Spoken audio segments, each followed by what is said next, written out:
নমস্কাৰ। অতি কম সময়তে একেবাৰে সহজ পদ্ধতিত কেনেকৈ ইডলি বনালোঁ চাওঁ আহক। তাৰ বাবে মই চুজিখিনি লৈ লৈছোঁ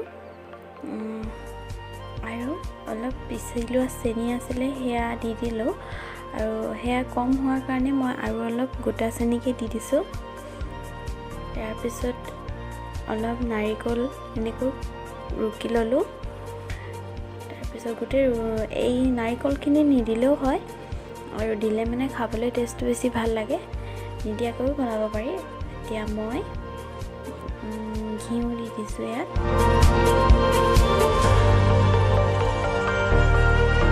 এতিয়া এইখিনি ভালকৈ মিক্স কৰি দিছোঁ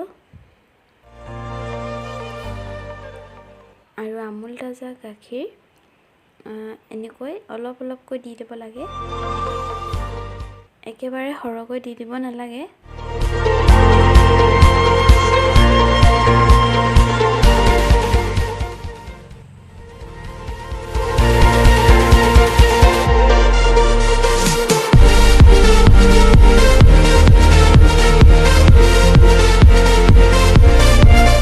এইখিনি মিঠা হৈছেনে নাই চাবৰ বাবে এনেকৈ অকণমান খাই চাব, তেতিয়া গম পাব। মিঠা যদি নাই হোৱা তেতিয়া আৰু অকণমান চেনি দি দিব।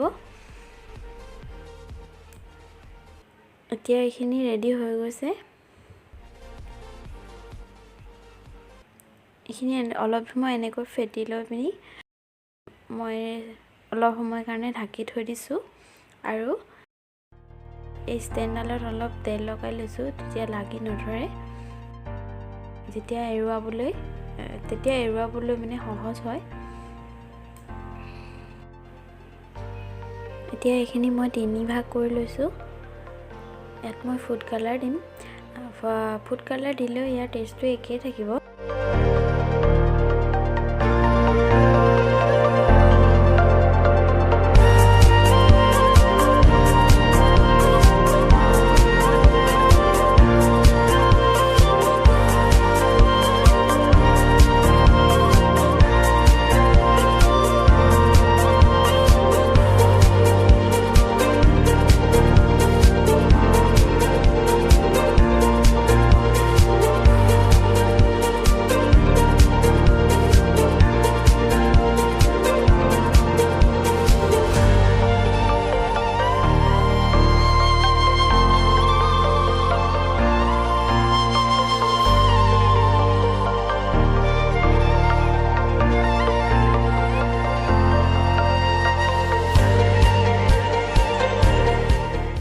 ইয়াত অলপ অলপকৈ এনেকৈ দি দিছোঁ।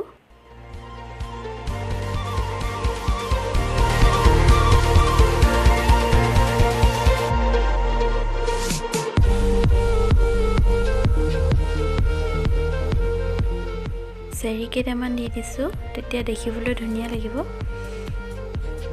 আৰু খিচমিচো দিব পাৰে, আৰু আপোনাৰ ওচৰত যি থাকে সেয়াই দিব পাৰে। কাজু, খিচমিচ, চেৰি।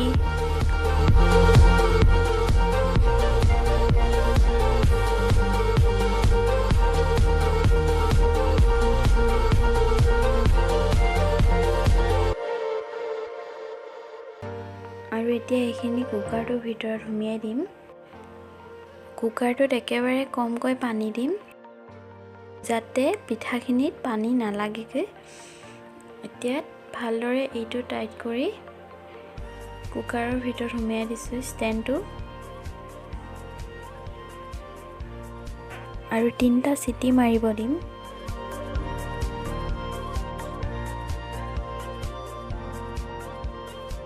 ইডলি ৰেডি হৈ গ'ল। একেবাৰে সহজ পদ্ধতি হয়।